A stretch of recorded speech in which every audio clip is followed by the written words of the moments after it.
Halo guys, welcome back to Rookie Trader Channel. Di sini kalian akan mendapatkan info-info yang berdampak ke market kripto seperti news dan makroekonomi. Kita juga akan charting BTC dan altcoin lainnya untuk melihat potensi pergerakan market berikutnya. Langsung aja kita mulai. Halo guys, jadi hari ini tanggal 9 September 2025, ada kabar baik banget nih buat investor kripto. Ada dua berita yang jadi sinyal super bullish untuk market. Dua berita ini datang dari dunia TradFi atau Traditional Finance, dan dari network kripto terbesar yaitu Ethereum. Yuk langsung kita bahas.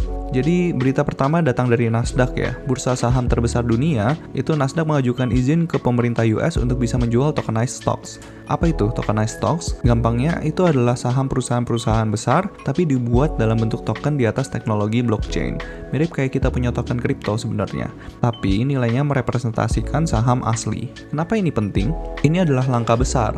Kalau Nasdaq dapat izin, artinya lembaga keuangan tradisional yang sangat besar mulai benar-benar mengadopsi teknologi blockchain. Ini bisa membuka pintu bagi triliunan dolar uang dari pasar saham yang masuk ke ekosistem kripto. Lalu lanjut ke berita kedua. Nah, berita kedua datang dari Ethereum nih. Minggu lalu, jaringan Ethereum baru aja dapat tambahan uang tunai sekitar 5 miliar US dollar dalam bentuk stablecoin. Jumlah total stablecoin di Ethereum sekarang mencapai rekor tertinggi sepanjang masa, yaitu 165 miliar US dollar. Apa nih artinya? Stablecoin itu kan seperti uang tunai di dunia kripto. Kalau jumlahnya makin banyak, itu artinya ada banyak amunisi atau dana siap pakai yang masuk ke ekosistem kripto. Ini menunjukkan bahwa investor besar maupun kecil makin banyak yang menyimpan uangnya di dalam ekosistem Ethereum, menunggu untuk membeli koin-koin lain. Ini adalah sinyal bullish ya, yang sangat kuat. Jadi kesimpulannya ada dua sinyal besar yang bikin gue optimis. Nasdaq mau menjual saham di blockchain yang menunjukkan adopsi dari lembaga besar, dan Ethereum juga memasukkan banyak stablecoins ke dalam blockchain yang menunjukkan investor lagi-lagi siap untuk belanja. Dua hal ini menunjukkan bahwa ekosistem kripto makin dewasa dan terus menarik dana baru. Jadi gimana nih menurut kalian? Terus kita lanjut ya ke datanya BLS. Nah, jadi BLS ini adalah lembaga surveinya US yang keluarin data-data ketenaga kerjaan US kemarin untuk dirilis. Untuk lihat historinya kita bisa cek langsung di websitenya. Nah, ini adalah websitenya ya. Jadi untuk data NFP bulan kemarin belum ada revisiannya nih. Jadi nanti kita akan bahas once data revisinya itu udah keluar. Yang lebih parah sebenarnya revisi di bulan Juni ya. Ini Juni 2025. Ini bisa kita lihat dari data yang keluar pertama kali 147K, terus direvisi 14K, terus ternyata revisi finalnya itu minus 13K nih. Ini lumayan mengkhawatirkan ya, karena kita bisa lihat di sini ternyata the Fed itu totally too late buat rate cut. Ini datanya itu dari 147.000 bisa sampai ke minus. Dan kemarin memang dia keluarnya 73K dengan revisinya itu 79K. Nanti kita perlu lihat untuk data ini revisinya itu berapa.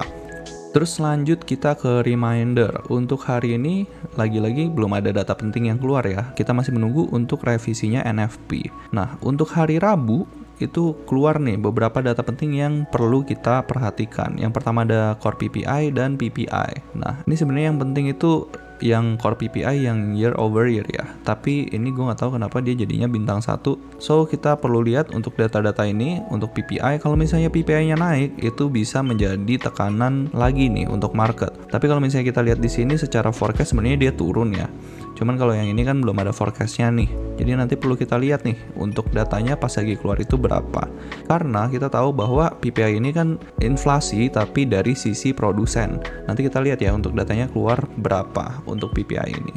Terus lanjut, reminder lagi, ini ada crude oil inventories jam 9.30 malam. Ini sebenarnya nggak terlalu berpengaruh ke kripto ya, tapi dia mempengaruhi kekuatan US dollar. Jadi nanti kita lihat juga untuk data ini. Lanjut di hari Kamis ini ada 10-year note auction, itu keluarnya jam 12 malam ya.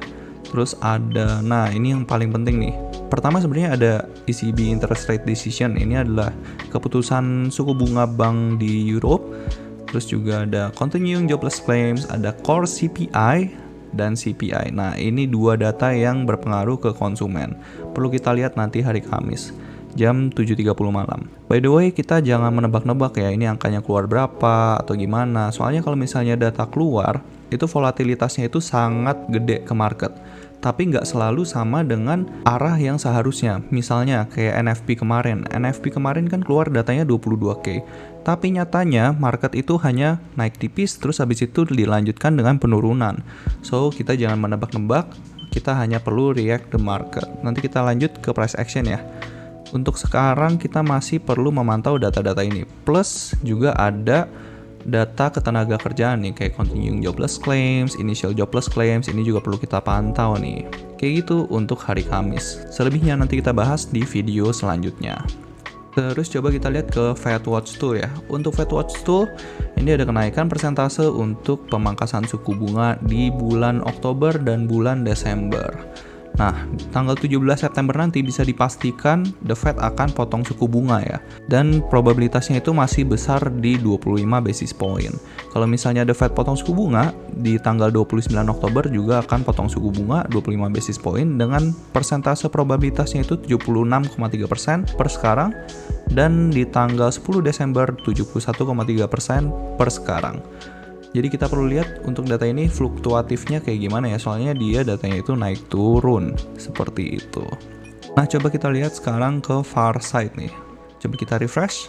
Nah untuk Bitcoin ETF flow itu untuk tanggal 8 September kemarin itu bisa dibilang itu inflow ya sebesar 338,8 juta dolar. Tapi BlackRock belum ada nih datanya. Nanti kita perlu update lagi kalau misalnya datanya BlackRock itu udah keluar. Ini lumayan bagus ya. Dia itu infonya lumayan gede nih untuk data hari Senin kemarin. Lumayan bisa nutup outflow yang 2 hari yang lalu nih. Tapi walaupun outflow-nya itu lumayan gede ya. Jadi bisa dibilang ini masih belum terlalu besar. Kita lihat hari ini untuk ETF-nya kayak gimana. Semoga bisa inflow yang besar dan membantu market untuk recovery. Terus coba kita lihat ke Ethereum. Nah untuk Ethereum ini memang dia ada inflow tapi terbilang kecil ya. Jadi bisa dibilang money flow sekarang masih belum ada di Ethereum nih. Dan data BlackRock sama, ini juga belum keluar. Nanti kita akan bahas begitu datanya udah keluar ya. Oke, segitu untuk pembahasan berita hari ini. Coba kita langsung lihat ke price action-nya. Nah, untuk price action kita bahas lagi dari US 500 ya. Untuk US 500, perdagangan kemarin itu tutupannya still oke. Jadi dia pin bar terus dibalas dengan candle hijau. So, ini pin barnya nggak terlalu mengkhawatirkan. Untuk demand 4 hour, 1 hour, dan daily itu masih sama. Jadi kita masih menunggu apakah dia berhasil untuk nge-take out resistance ini. Once dia closing di atas resistance ini demand ini bisa berpindah. Apalagi kalau tutupannya itu di candle daily ya. Untuk sekarang demand 1 hour itu masih di sini, dia belum break of structure, 4 hour juga dan daily juga. So ini adalah resistance yang lumayan krusial nih. Begitu untuk stok US 500. Terus kita lanjut ke US 100 ya. Untuk US 100 ini ternyata dia masih ketahan nih sama supply 4 hour. Jadi bisa dibilang 4 hour-nya itu still bearish. Belum ada break of structure sama sekali ya per kemarin. Jadi kita bisa menunggu untuk price action-nya itu menunjukkan data yang valid nih. Dia masih bisa dibilang masih creating internal structure di sini. Untuk daily-nya masih di sini, 4 hour-nya masih bearish dan demand 1 hour-nya coba kita lihat ke 1 hour-nya. Nah untuk 1 hour-nya juga masih belum berpindah nih. Jadi dia masih creating swing ini, terus dia masih ketahan di structure ini. Untuk perdagangan di 1 hour ini adalah range trading kita. Seperti itu. Sebenarnya gue berharap dia bisa creating higher high ya dari sini, supaya demand-nya itu bisa berpindah dan 4 hour-nya itu bisa back to bullish. Karena kalau misalnya kita lihat di sini, ini sebenarnya udah deket banget nih sama all time high. Once dia breakout itu kita bisa lihat US 100 itu bisa creating higher high terus untuk melanjutkan trennya. Seperti itu untuk US 100. Terus kita lanjut ke BTC ya. Nah untuk BTC sayangnya dia masih ke reject nih sama supply 4 hour-nya. Tapi bisa dibilang dia belum kemana-mana. Soalnya apa? Soalnya 1 hour-nya itu masih bullish ya. Jadi kita lihat di sini dia still bullish, dia mantul dari demand 1 hour dan dia baru ke reject sama supply 4 hour. Kalau misalnya kita lihat di sini kemarin kan gue ada bahas nih, ini bisa jadi adalah inverted head and shoulder. Cuman pattern ini baru bisa valid kalau misalnya dia udah breakout trendline ini. Dan kalau misalnya dia udah breakout trendline ini, biasanya kita bisa mengukur tingkat kenaikannya itu seperti apa. Jadi kita bisa lihat dari head ke neckline-nya ini berapa, terus kita ukur untuk kenaikannya seberapa. Dan kita dapat kemarin angka itu di sekitar 119.300-an ya. Jadi kalau misalnya dia udah breakout dari neckline ini, kita bisa expect harga Bitcoin itu mencapai 119.300-an kayak gitu. Tapi per sekarang kita nggak perlu lihat pattern itu dulu, kita hanya perlu fokus ke market structure ini dulu nih, karena dia masih konsolidasi aja. Seperti itu untuk Bitcoin. Coba kita bahas ke Bitcoin dominance kali ya. Nah, dari Bitcoin dominance ada angin segar nih. Jadi per kemarin enggak deh. Per jam 7 pagi tadi itu demand 1 hour-nya itu udah ke take out nih. Jadi otomatis Bitcoin dominance secara hourly time frame itu dia udah back to bearish. Nah, ini kan kita lihat nih, dia MSS, di sini MSS, terus abis itu MSS lagi. Jadi bisa dibilang sekarang sih dia lagi konsolidasi aja nih. Kemungkinan dia itu lagi building momentum untuk creating lower low lagi. Tapi kita perlu note nih bahwa di 4 hour itu dia masih bullish dengan range tradingnya ini sebesar ini nih. Jadi dia masih bermain di dalam kotak ini, bisa dibilang dia nggak kemana-mana. Terus karena dia 1 hour-nya udah bearish, kita bisa taruh supply-nya itu di sini. Seperti itu untuk Bitcoin dominance. Wait a minute, ini sebenarnya bisa dikategorikan sebagai pullback ya, tapi karena terlalu deket dan tipis juga, mungkin gue akan taruh supply-nya tetap di sini ya. Mungkin kita perlu wanti-wanti kalau misalnya Bitcoin dominance nyampe ke sini, seperti itu. Tapi ini masih 1 hour ya, jadi gue expect-nya sih dia bisa turun lebih jauh lagi, mungkin nyentuh ke demand 4 hour lagi. Untuk ini kita bisa tarik trendline juga ya sebenarnya. Jadi dia ada pantulan di sini, terus dia ada pantulan di sini. Kemungkinan dia mungkin bisa sampai ke sini juga. Kayak gitu untuk Bitcoin dominance. Coba kita lihat dari total 3-nya ya, total 3 IS nih. Nah, untuk total 3 IS dia udah berhasil beneran breakout dari trendline ini ya. Jadi dia udah creating higher high di sini, udah break off structure juga. Jadi demand 1 hour-nya itu udah berpindah ke sini nih. Per sekarang dia lagi pullback, mungkin kita bisa expect dia retest lagi ke demand 1 hour atau bisa retest ke trendline yang udah terbentuk di sini nih. Per sekarang dia masih pullback ya, tapi bisa dibilang untuk 4 hour-nya itu belum break off structure. Jadi kalau misalnya 4 hour-nya mau break off structure, gue expect dia harus bisa nge-take out resistance ini. Kayak gitu untuk 4 hour-nya, tapi untuk indikasi awal ini udah good banget nih. Jadi bisa dibilang untuk cryptocurrency excluding BTC dan Ethereum dan stablecoins ini lagi dapat money flow yang lumayan kenceng sehingga dia bisa breakout trendline ini. So kita tunggu aja untuk 4 hour-nya itu bisa break off structure dan creating higher high lagi, bahkan bisa testing ke all time high yang ini. Kayak gitu untuk total 3 IS. Dan kemarin sebenarnya gue udah sempat bahas ya, udah sering banget gue bahas di sini bahwa kita lagi di demand 4 hour. Jadi ini adalah tempat yang bagus untuk akumulasi dan kebetulan banget dia bisa mempertahankan harga demand 4 hour ini dengan baik sehingga 1 hour-nya itu bisa back to bullish nih. So, congratulations buat kalian yang ada akumulasi di altcoin kesayangan kalian ya. Seperti itu untuk total 3 IS. Coba kita lanjut ke Ethereum. Nah sayangnya Ethereum itu masih terbilang sangat lemah ya, dia masih berada di demand 4 hour. Seperti yang gue bilang juga kemarin, ini masih dalam kategori diskon ya. Jadi kalau misalnya kita melihat price action seperti ini, kita perlu melihat swingnya itu seperti apa. Nah ini adalah swing yang terakhir nih. Jadi kita perlu lihat dari sini, terus kita tinggal lihat nih equilibriumnya itu di mana. Nah di sini ada teori yang namanya premium and discount. Kalau misalnya di sini di bawah 50% itu bisa dibilang diskon, di atas 50% itu dibilang premium. Harga premium itu bukan tempat yang bagus untuk akumulasi, tapi harga yang bagus untuk jual sebenarnya. Nah kalau misalnya zona diskon itu justru adalah tempat yang bagus untuk melakukan pembelian gitu. Nah dengan kita membeli di harga diskon, once dia creating lower low dari sini, kita tahu bahwa oh trennya mulai berakhir, jadi kita bisa melakukan stop loss di sini. Tapi kalau misalnya harganya mulai melambung tinggi, kita jadinya nggak FOMO karena kita sudah membeli di harga diskon. Seperti itu. So, menurut gua untuk Ethereum masih memiliki chance untuk creating higher high lagi. Bahkan bisa dibilang 5.000 itu adalah angka yang moderate ya. Seperti itu untuk Ethereum. Per sekarang memang dia kondisinya masih bearish ya. Di 1 hour-nya dia masih belum mampu untuk bullish. Tapi once Ethereum kebagian money flow lagi, bisa dibilang ini Ethereum akan outperforming Bitcoin lagi sih. Per sekarang 4 hour-nya still bullish dan daily-nya still bullish. Dia masih ketahan ya di 2 demand ini. Dan sebenarnya dia juga masih konsolidasi aja di area ini nih. Ini gua hapus dulu. Nah, bisa dilihat ya di sini ada SNR dan dia sejalan juga sama supply 1 hour-nya. Jadi dia masih konsolidasi aja nih di sini. Once dia breakout, gua expect harga Ethereum itu bisa mencapai ke 5.000 lagi atau bisa creating higher high dari sini. Bahkan bisa mencapai all time high juga ya. Coba gua lihat dari sini. Nah, coba gua bikin projectionnya kayak gini ya. Once dia begini, nah dia akan creating higher high. Kemana bang higher high-nya? Nah, higher high-nya mungkin bisa mencapai ke 5.000 dolar dulu, itu sebagai angka psikologi, dan mungkin 5.400 untuk target kedua. Oke, sekitaran sini ya, 5.400.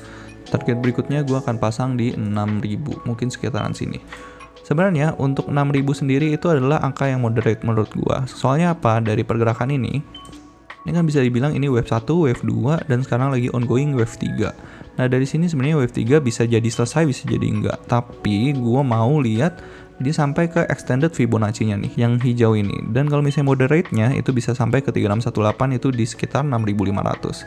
So gue mungkin akan taruh targetnya itu di sekitar 6.000. Ini adalah angka yang lumayan moderate menurut gue. Seperti itu untuk Ethereum. Terus coba ya kita lanjut ke Hyperliquid. Nah, untuk Hyperliquid ini ada indikasi yang lumayan bagus nih. Di daily-nya, itu kita baru aja melakukan break of structure. Jadi bisa dibilang demand daily-nya itu udah berpindah ya. Dari yang tadinya di sini, itu kita bisa pindahin demand daily-nya itu di sini. Wait, ini inside bar ya? Hampir kegocek ya. Ini adalah demand daily terakhir. Dia creating swing high, terus abis itu dia mantul lagi di sini, tapi ini bisa dibilang ini masih di dalam inside bar. Ini mother candle-nya nih, yang hijau ini nih, dia masih bermain di dalam mother candle itu, terus kemudian dia mantul creating higher high, dan dia baru saja creating all time high nih. Congratulations buat holder Hyperliquid, dia udah mencapai 50 dolar lagi nih, dan closingnya bisa dibilang lumayan bagus ya, walaupun sebenarnya dia belum berhasil nge-take out high point ini, tapi yang gue consider high point-nya itu sebenarnya yang ini. So once dia udah break dari high point ini, itu gue udah consider sebagai break of structure. Seperti itu untuk time frame daily-nya. Terus kita lihat ya ke time frame 4 hour-nya. Nah, ini 4 hour-nya bagus banget ya. Dia udah berhasil untuk mempertahankan demand 4 hour ini, dan dia udah creating higher high nih. Tapi higher high-nya itu masih tipis. Kita perlu lihat dia untuk breakout lebih pede lagi. Mungkin kalau misalnya kayak gini, gue tetap akan consider untuk memindahkan demand 4 hour-nya ke sini ya. Seperti itu untuk Hyperliquid di time frame 4 hour. Terus gimana nih 1 hour-nya? Ini terakhir gue update 1 hour-nya still bearish ya. Dia udah berhasil MSS di sini. Coba kita lihat di time frame 1 hour. Oke. Di 1 hour dia ada demand di sini nih. Seperti itu untuk demand 1 hour-nya. Ini bisa dibilang lumayan strong ya pergerakannya. Dia habis creating higher high, itu rejection-nya masih tipis banget nih. Bahkan bisa dibilang dia baru pullback. Kalau misalnya dia creating higher high lagi, ini bisa dikonsider sebagai pullback, dan dia udah break of structure lagi. Baru demand 1 hour-nya bisa kita pindah ke sini. Kayak gitu untuk Hyperliquid. So, masih bagus. Kalau misalnya mau dimanfaatkan boleh. Bisa kita tunggu di price yang terbilang discount ya. Kalau sekarang kan ini lagi di zona all time high ya bro, jadi jangan dibeli. Mungkin kalau misalnya mau melakukan pembelian, kita bisa ke time frame yang lebih kecil, cari zona diskon, baru kita melakukan pembelian. Ingat, ini bukan financial advice, so do your own research. Seperti itu untuk Hyperliquid. Lanjut kita coba lihat ke Sui kali ya. Sui. Nah, untuk Sui, untuk daily-nya itu still bearish. Dia udah break of structure nih. Di sini dia udah break of structure. Jadi daily-nya kita bisa pindahin ke sini. Ini lumayan mengkhawatirkan ya untuk Sui. Dia daily-nya itu still bearish, dan untuk 4 hour-nya itu dia walaupun udah MSS di sini, dia jadi bearish lagi nih di sini. Kita tandain ini bearish, dan per sekarang banget. Wait a minute, ini dia naik pullback kecil. Oh, dia udah back to bullish nih di sini. Nah, MSS, dan untuk demand 4 hour-nya itu ada di sini. Oke. Demand 4 hour-nya ada di sini, dan untuk 1 hour-nya coba kita lihat. Untuk 1 hour-nya, demand-nya itu ada di sini. Nah, buat kemarin nih ada yang nanya, setup swing bang, setup swing. Nah, kalau setup swing, ini ada indikasi yang lumayan bagus nih. Di SUI, kita bisa expect harganya itu nge-retest ke demand 1 hour atau demand 4 hour ini. Once dia kesini, kita lihat juga penurunannya itu korektif atau enggak. Kalau impulsif, jangan dipasang ya bro ya. Kita perlu lihat juga price action-nya itu kayak gimana. Kalau sellernya agresif, kemungkinan dua demand ini bisa jadi ketembus dan dia jadi back to bearish lagi. Karena bisa kita lihat di sini daily-nya itu supply-nya sangat dekat nih. Dia pullback kecil terus creating lower low dan dia MSS di sini nih. Dan dia udah break of structure di sini. Sorry, bukan MSS ya. Dia udah break of structure di sini terus habis itu dia creating lower low. Baru sekarang banget di 4 hour-nya itu dia MSS di sini dan 1 hour-nya juga udah jadi back to bullish. Jadi perlu hati-hati untuk SUI.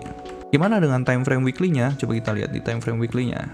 Nah, sebenarnya kalau misalnya secara weekly bisa dibilang pergerakan SUI itu strong ya. Jadi dia abis creating higher high dari sini dengan demand-nya masih di sini, itu dia nggak sampai retrace 50% dia udah mantul lagi. Jadi bisa dibilang SNR ini krusial dan dia mampu ketahan. Dan untuk sekarang PR-nya itu sebenarnya dia perlu tembus dari sini nih. Jadi ekspektasinya dia kalau misalnya tembus dari resisten ini dia bisa mencapai ke 5,3 dolar lagi. Seperti itu untuk SUI. Jadi balik lagi per sekarang daily-nya still bearish, cuman ya kita perlu lihat lah dia breakout dari trendline ini dulu. Kalau misalnya trendline ini udah broken out, baru kita lihat struktur berikutnya di sini ya.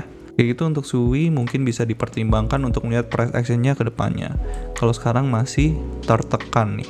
Oke, so that's gonna be the update. Thank you very much for the support untuk YouTube channel ini. Kalau kalian merasa terbantu dengan video ini, let me know di kolom komentar. Saya akan dengan senang hati terus membagikan informasi ke teman-teman sekalian.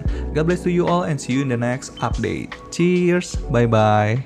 Dan kalau kalian memiliki request untuk charting altcoin tertentu, atau punya pertanyaan seputar kripto dan market, kalian bisa langsung request di kolom komentar.